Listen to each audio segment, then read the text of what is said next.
In the top stories, stakeholder orientation held for Caribbean disaster management audit. Food and Drug Department approves COVID-19 antiviral pills for use in Guyana, and COVID-19 vaccine demand plummeting in the U.S. Hello and welcome to the ZIZ Midday Newscast. Today's Friday, the 4th of March, 2022. I'm Jason Davis. Nationally, stakeholders from the public and private sector have been meeting on Friday morning at the Marriott Resort as part of an interactive process to improve the country's disaster management efforts. The National Emergency Management Agency and the Nevis Disaster Management Department are performing an audit of the disaster management mechanism in the Federation, and part of that process involves getting feedback from stakeholders. The audit is being facilitated by Denise Murray, a private consultant contracted by SEDEMA. Friday morning's national stakeholder orientation brought together representatives from government departments, the business community, and other invited parties to introduce the stakeholders to the consultant and schedule one-on-one or group interviews. According to officials, the audit will identify the country's strengths and weaknesses in disaster management, covering areas such as mitigation, preparedness, response, and recovery. The World Health Organization has set out major global targets aimed at defeating the COVID-19 pandemic, and Chief Medical Officer Dr. Hazel Laws outlined the targets and the progress made by the Ministry of Health in St. Kitts and Nevis in combating COVID-19 during Wednesday's NEOC press briefing. These global targets are as follows. The aim is to, 1, vaccinate 70% of persons in every country by mid-year 2022 or by June 2022. Secondly, the aim is to reach a minimum testing rate of 100 tests per 100,000 persons per day. And this is, all territories globally. Thirdly, the aim is to provide care for all COVID-19 diagnosed cases in all countries. And fourth, the aim is to protect all our essential healthcare workers. In terms of COVID-19 testing, all persons within the Federation who have tried to access testing have been tested, and this includes persons with or without symptoms. Persons who are about to travel have been able to access testing, and that's one of the successes of the Ministry of Health, according to Dr. Laws. COVID-19 testing is readily and continue to be readily available.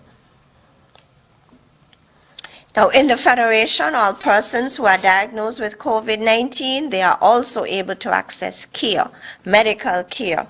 So majority, they are only mildly ill, and so they are followed up by our case managers. There are some, a small percentage, who would go to the emergency room for care, and some have been admitted to the COVID ward or the ward at the Alexandra Hospital. And so all persons diagnosed with COVID, they have received adequate care.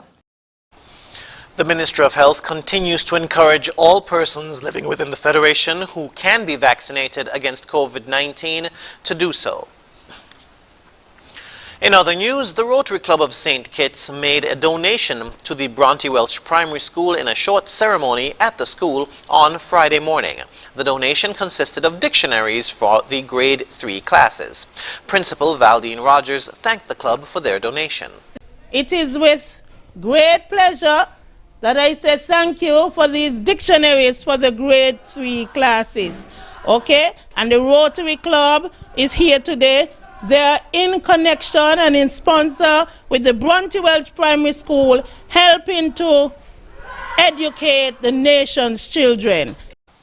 She urged the students to use the dictionaries to assist with increasing their vocabulary. These dictionaries are going to help us to learn a lot, learn new words, find out meanings, okay? We are not only going to use them in school, but we are going to use them when we have our free time to increase our vocabulary.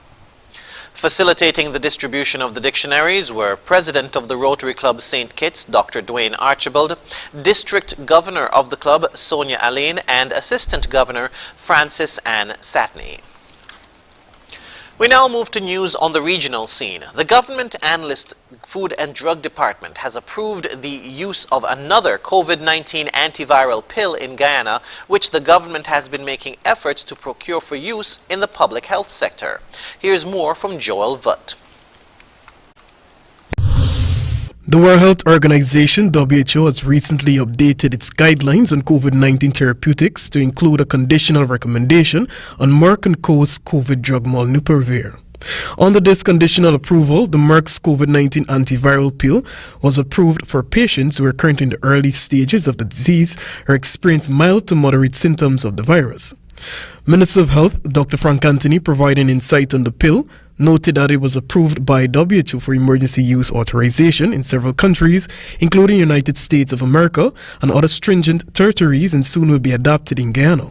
About a month ago, we have had an application in Guyana for the use of molnupiravir, and the Food and Drug Administration here would have granted to that local importing agency the right to import and to use molnupiravir as an emergency use under this regimen of emergency use authorization.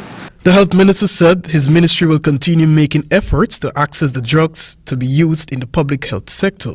And from the ministry level, we would also be making some attempts to get some of the medicines into our system.